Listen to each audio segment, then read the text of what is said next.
Good day everyone, my name is B.Tonga, best ECE3A.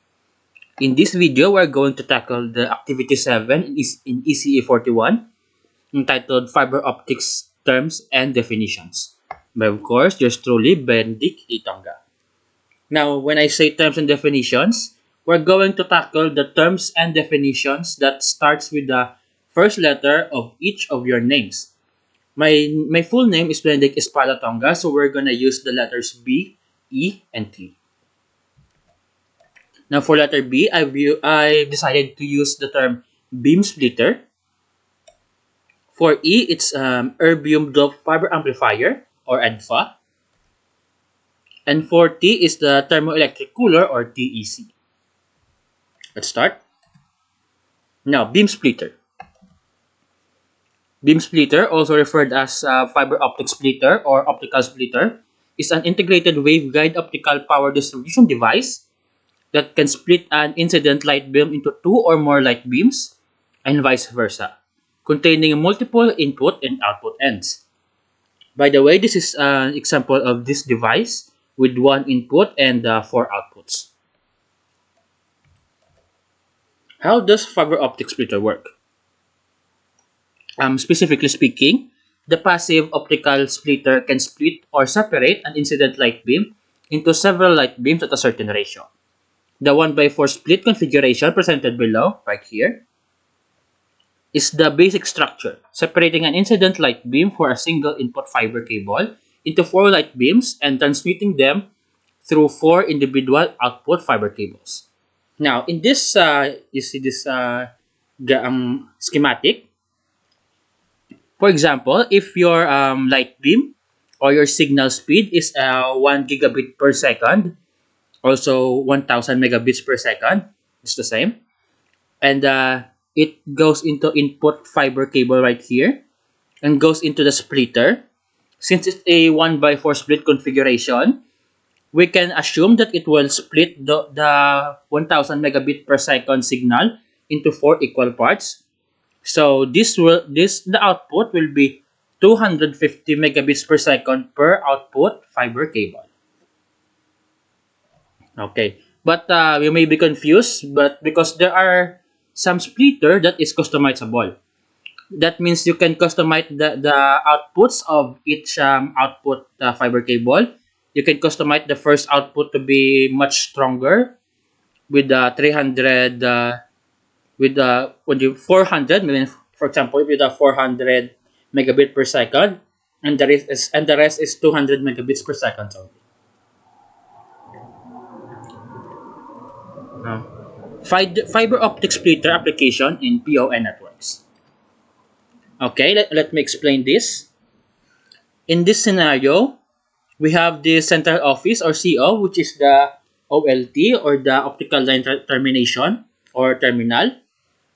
This is usually, for example, your ISPs or internet service providers, the PLDT, will send a signal down to the splitter, which is, if I'm guessing correct, is on the electric poles. And this 1/n splitter can go up to 32. There are also 2/n. This is called 1/n because it only has one input. 2/n has two inputs and can go up to 64 outputs. Okay, now the signal has gone through the splitter and it is split into three ONT or the optical network termination, or also called optical network unit. Basically, this broken blue lines right here. It can be easily called the end devices in each houses. Since it is a three output. If we're going by the previous example, 1000 megabit per second. If you divide it by three equally, you can have 333.33 megabits per second per house. Or, since the second house has only one device, you can split 400 here, 400 on the third house, and only 200 on the second house.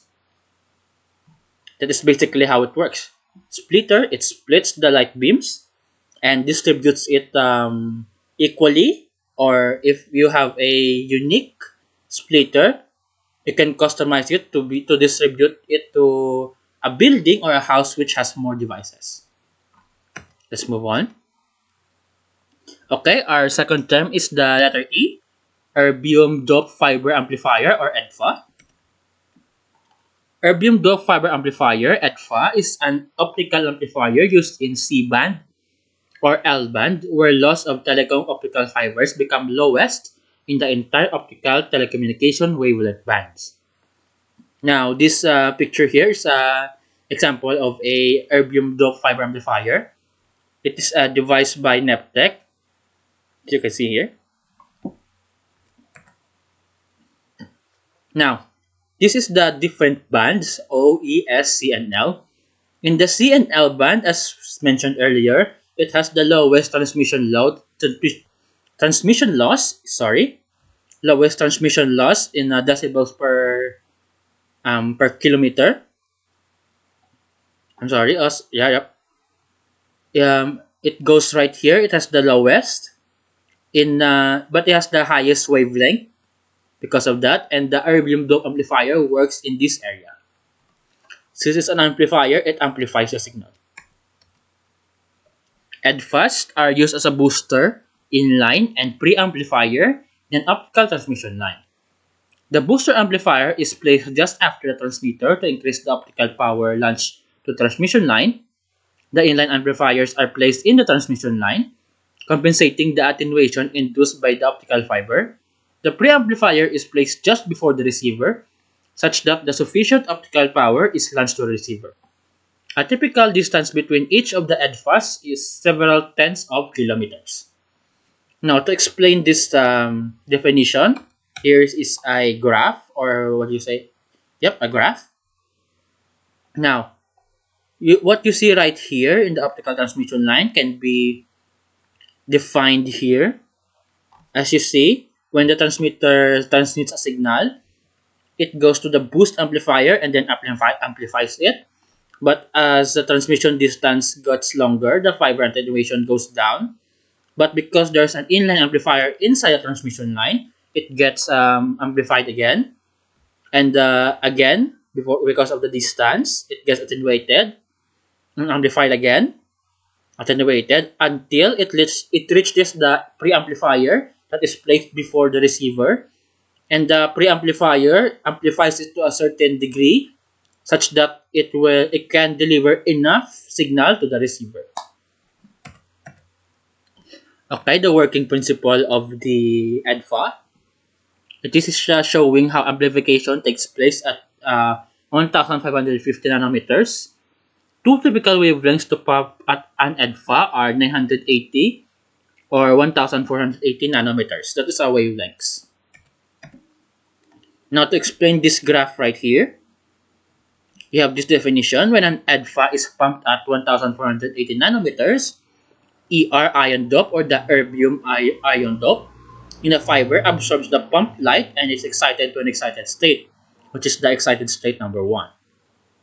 When the sufficient pump power is transferred to the fiber and population inversion is created between the ground state and the excited state 1, amplification by stimulated emission takes place at around 1550 nanometers, which means once it is in excited state, amplification by stimulated emission will happen and will go directly to the ground state, which will be 1550 nanometer emission.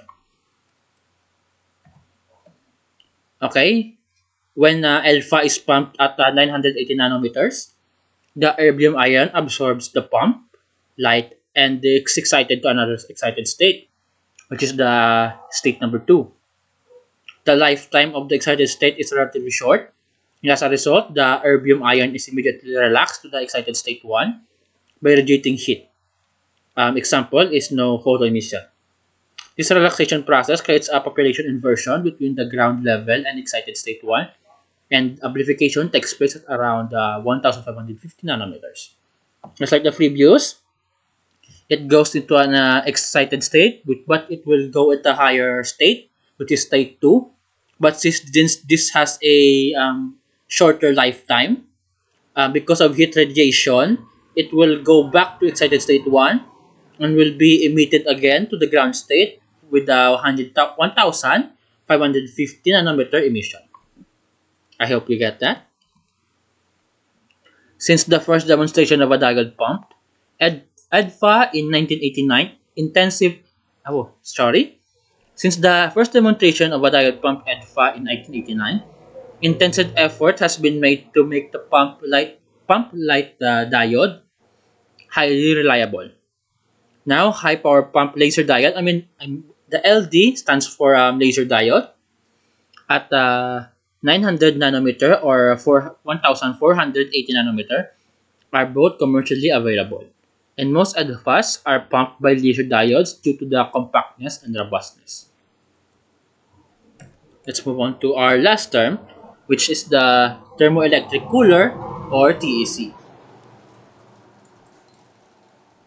Thermoelectric cooling uses the Peltier effect to create a heat flux at the junction of two different types of material. Peltier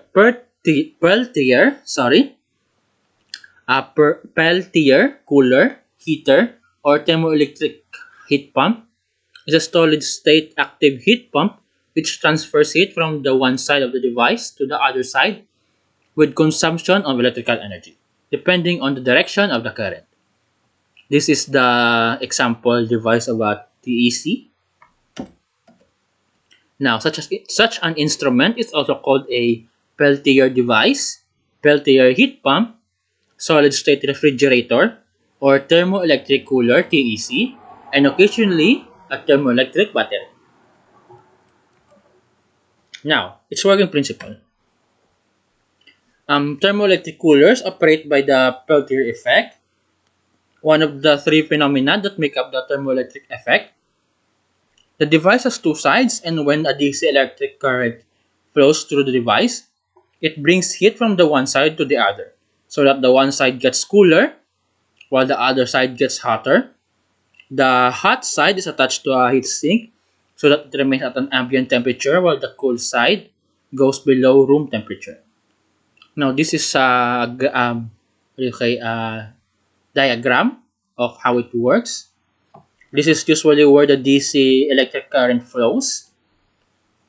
Now, this is the hot side, and underneath here is the cool side, and what you see is the interconnect. Okay. Now, this hot side is connected to, as explained earlier, is connected to heat sink to make it into the ambient temperature so that it doesn't get really hot because it can destroy the device. And the cool side stays at the below room temperature. In special applications, multiple coolers can be cascaded together for lower temperature, but overall efficiency or COP, which stands for coefficient of performance, drops significantly. The maximum COP of any refrigeration cycle is ultimately limited by the difference between the desired cold side and ambient hot side temperature, the temperature of the heatsink. The higher the temperature difference or delta, the lower the maximum theoretical COP. Hope you understand that. Okay. And we're done. By the way, these are my references for the fiber optic splitter, the erbium doped fiber amplifier, and the thermoelectric cooling or cooler. And we're done with the video. I hope you learned something from me today. And by the way, if you are wondering where did I get such terms, we were provided with these terms and definitions starting from A up to the letter Zeta, Zeta, no. Zeta is a Greek character. A to Z. As you can see, Y only has one term, and X definitely has no term. And there we have it. Okay, guys, thank you. Thank you for listening. I hope you have a great day. Once again, my name is B.Tonga, and goodbye.